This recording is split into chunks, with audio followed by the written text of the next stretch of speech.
अथ श्रीराघवेन्द्रस्तोत्रम्। पूज्याय राघवेन्द्राय सत्यधर्मरताय च भजतां कल्पवृक्षाय नमतां कामधेनवे दुर्वादिध्वान्तरवये वैष्णवेन्दीवरेन्दवे श्रीराघवेन्द्रगुरवे नमोऽत्यन्तदयालवे।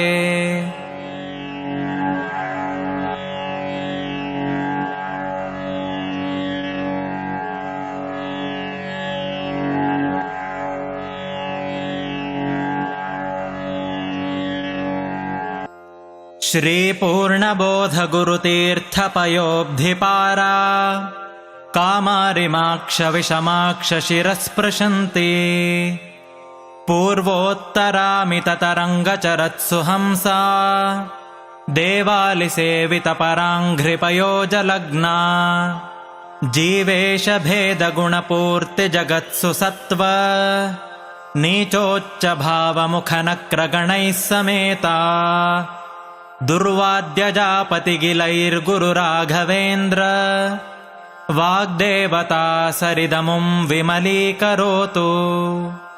श्रीराघवेन्द्रः सकलप्रदाता स्वपादकञ्जद्वयभक्तिमद्भ्यः अघाद्रिसम्भेदनदृष्टिवज्रः क्षमासुरेन्द्रोऽवतु मां सदायम्।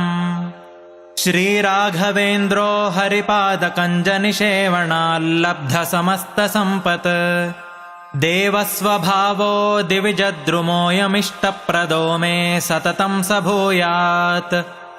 भव्यस्वरूपो भवदुःखतोलसङ्घाग्निचर्यः सुखधैर्यशाली समस्तदुष्टग्रहनिग्रहेशो दुरत्ययोपप्लवसिन्धुसेतुः निरस्तदोषो निरवद्यवेशः प्रत्यर्थिमूकत्वनिदानभाषः विद्वत्परिज्ञेयमहाविशेषो वाग्वैखरी निर्जितभव्यशेषः सन्तानसम्पत्परिशुद्धभक्तिविज्ञानवाग्देहसुपाटवादीन् दत्त्वा शरीरोत्थसमस्तदोषान् हत्वा स नो व्याद्गुरुराघवेन्द्रः।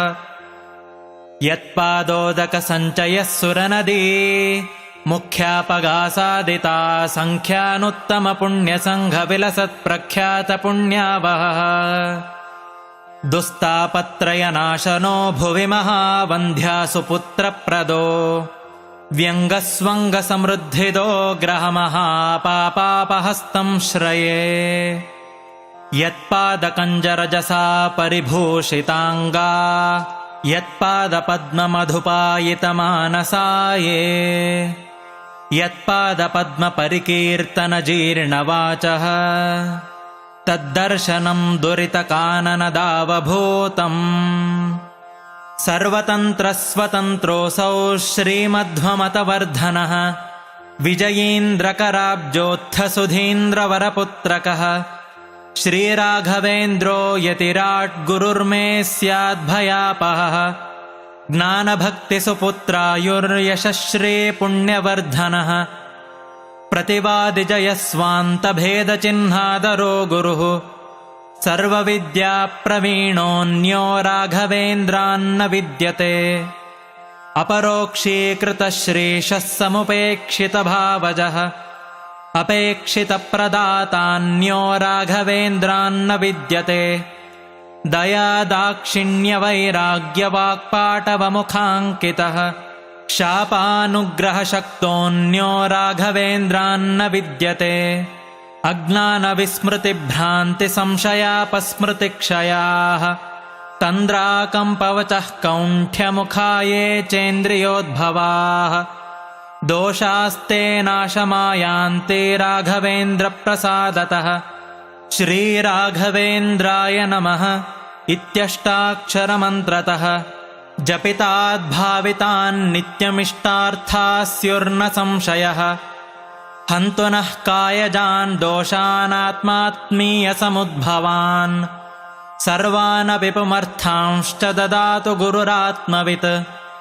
इति कालत्रये नित्यं प्रार्थनां यः करोति सः इहामुत्राप्तसर्वेष्टो मोदते नात्र संशयः अगम्य महिमा लोके राघवेन्द्रो महायशाः श्रीमध्वमतदुग्धाब्धिचन्द्रोऽवतु सदा नघः सर्वयात्राफलावाप्त्यै यथाशक्तिप्रदक्षिणम् करोमि तव सिद्धस्य वृन्दावनगतं जलम् शिरसा धारयाम्यद्य सर्वतीर्थफलाप्तये सर्वाभीष्टार्थसिद्ध्यर्थम् नमस्कारं करोम्यहम् तव सङ्कीर्तनं वेदशास्त्रार्थज्ञानसिद्धये संसारे क्षयसागरे प्रकृतितो गाधे सदा दुस्तरे सर्वावद्यजलग्रहैरनुपमैः कामादिभङ्गाकुले नानाविभ्रमदुर्भ्रमे मितभयस्तोमादिफेनोत्कटे दुःखोत्कृष्टविशेषमुद्धर गुरो मामग्नरूपं सदा राघवेन्द्रगुरुस्तोत्रं यः पठेद्भक्तिपूर्वकम् तस्य कुष्ठादिरोगाणां निवृत्तिस्त्वरया भवेत् अन्धोऽपि दिव्यदृष्टिः स्यादेडमूकोऽपि वाक्पतिः पूर्णायुः पूर्णसम्पत्तिस्तोत्रस्यास्य जपाद्भवेत् यः पिबेज्जलमेतेन स्तोत्रेणैवाभिमन्त्रितम् तस्य कुक्षिगता दोषाः सर्वे नश्यन्ति तत्क्षणात् यद्वृन्दावनमासाद्य पङ्गुः खञ्जोऽपि वा जनः स्तोत्रेणानेन यः कुर्यात् प्रदक्षिणनमस्कृतिः स जङ्घालो भवेदेव गुरुराजप्रसादतः सोमसूर्योपरागे च पुष्यार्कादिसमागमे योऽनुत्तममिदं स्तोत्रमष्टोत्तरशतं जपेत् भूतप्रेतपिशाचादिपीडा तस्य न जायते एतत् स्तोत्रं समुच्चार्य गुरोर्वृन्दावनान्तिके दीपसंयोजनात् ज्ञानं पुत्रलाभो भवेद्ध्रुवम् परवादिजयो दिव्यज्ञानभक्त्यादिवर्धनम् सर्वाभीष्टप्रवृद्धिः स्यान्नात्र कार्या विचारणा राजचोरमहाव्याघ्रसर्पनक्रादिपीडनम् न जायतेऽस्य स्तोत्रस्य प्रभावान्नात्र संशयः यो भक्त्या गुरुराघवेन्द्रचरणद्वन्द्वं स्मरन्यः पठेत् स्तोत्रं दिव्यमिदं सदा न हि भवेत् तस्या सुखं किञ्चन किन्त्विष्टार्थसमृद्धिरेव कमलानाथप्रसादोदयात् कीर्तिर्दिग्विदिता विभूतिरतुला साक्षी हयास्योऽत्र हि इति श्रीराघवेन्द्रार्य गुरुराजप्रसादतः कृतं स्तोत्रमिदं पुण्यं श्रीमद्भिर्ह्यप्पणाभिधैः इति श्रीमदप्पणाचार्यविरचितं श्रीराघवेन्द्रस्तोत्रम्।